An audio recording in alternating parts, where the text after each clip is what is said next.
Hey, this is Reverend Joanna Bartlett, and I'm just here sitting in my room, and I was doing some journaling. And so this video actually is going to be about how we can take care of ourselves in times of crisis. Because I've been, like I said, I was just journaling because I've been feeling pretty stressed out. I don't know about you, but things feel pretty stressful right now, and especially if you are a sensitive person, you are probably picking up on all the stress and anxiety of the world around you, right? And so, what can you do about it, and how can you take care of yourself? Because I think we all recognize that if we're not able to take care of ourselves, we can't take care of other people, and being in a heightened state of stress is not particularly good for our immune system, so that's not going to help very much. So, rather than getting anxious about how anxious we are, what can you do? So, I've noticed with myself in the last, I don't know, week or two, I have been reading the news so much more than I ever do. I don't usually, I kind of, stay in touch with what's going on, but I don't read tons and tons of news. And I've been reading a lot lately, mostly about the coronavirus or COVID-19, because I felt like I need to be informed. And it is good to be informed, especially when there is something big going on in the world. It's good to be kind of generally informed anyway. But, when there's something big that's going on in the world, it is good to be informed about that. But you can only be so informed because there's so much that we don't know. I mean, there's always so much we don't know ever. But even right now, we don't know what it's going to be like or look like, or if we personally are going to be affected, like if we're going to get sick, or if our loved ones will, or what is exactly going to happen. We have some ideas, and things are happening. I know where I am in Eugene, Oregon. Schools have now been closed for the next 2.5 weeks till April 1st, and I have 3 kids who go to school who live at home, and so it's probably a good idea. And, at least it's not like when we had a power outage because of snow and ice, and we have food, and we have heat, and we have light, and we have Wi-Fi, and, it will make it through. And so I know that for me, so I'm going to these are some of the things I came up with for myself that I'm like, okay, Joanna, you need to take care of yourself right now. And so I thought I would share them with you in case they were helpful for you as well, right? Because we're all in this together. Ultimately, we're all in this together. So I need to turn off from the news a little bit. I need to be not reading all the headlines or, scrolling through headlines or even reading lots of articles. I have a little list here in my journal. I need to just, I know a lot.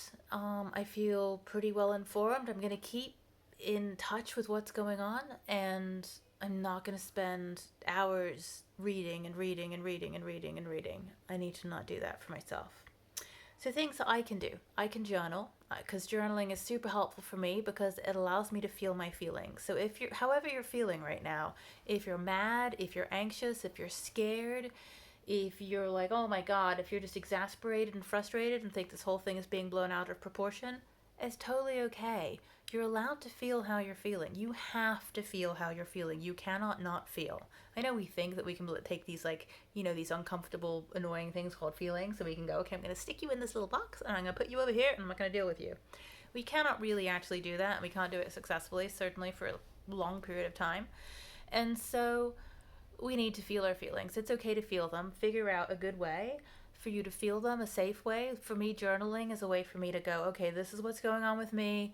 This is, the thought process. This is why this is bothering me. And it helps me kind of process it. So do that if you can. For me, working on my books, writing essays, doing the creative work, presuming I can with, all the kids and my husband at home, doing that, but doing some of that work, doing things that I'm engaged in that are meaningful to me is helpful.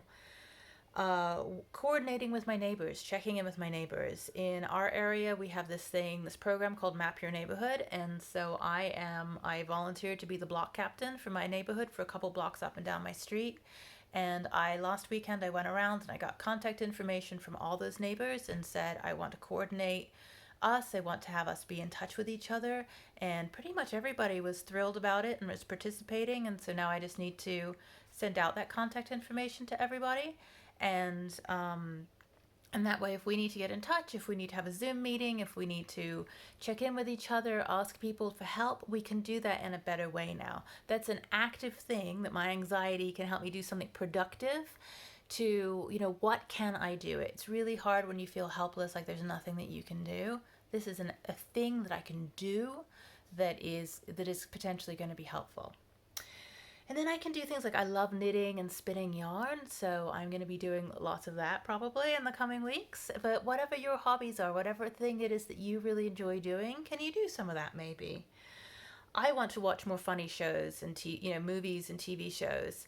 I watched a little clip of Stephen Colbert in, I don't even know what his show is. I watched his opening monologue, which was like the recorded rehearsal with no audience. And I laughed and I went, oh yes, I need to laugh. I need to be able to laugh what's happening right now. I just need to laugh more because that is a huge stress reliever. I can hang out with my kids since I'll be home and we can play board games or card games or, just do stuff together. I can read books. I love reading books, so great time to be reading and maybe reading books that take my mind off things a little bit, that are a little bit distracting. I can go for a walk around the neighborhood or go for a hike in the woods. That's still social distancing because, we're all at least 3 feet away from each other. It's not like the streets around here are crowded or hiking in the woods. So getting outside, if you can get outside, go outside.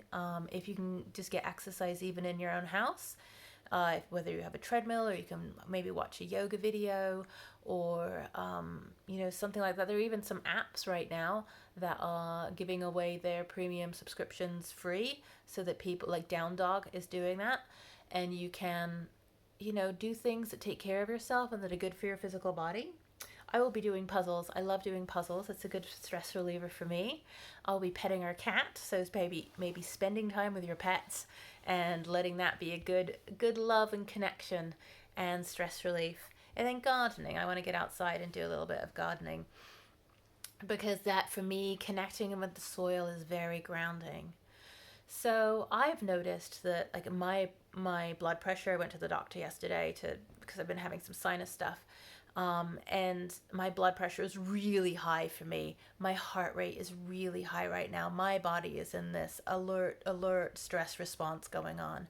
So I know I need to do the things that will lower that will calm it, that will help me feel grounded, connected to other people, connected to myself, connected to the earth, so that I can calm that stress response down so that I can be healthier and I can and also have a more pleasant life and time.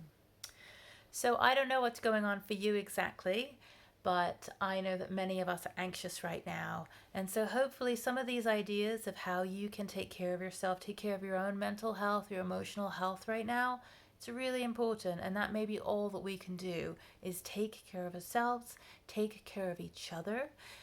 So hopefully this has been helpful for you. I will leave with you. I'll leave this with you with lots and lots of love. Please feel free to tell me how things are going for you right now, what you're doing for yourself, how you're taking care of yourself. And I will see you next time. Take care. Bye.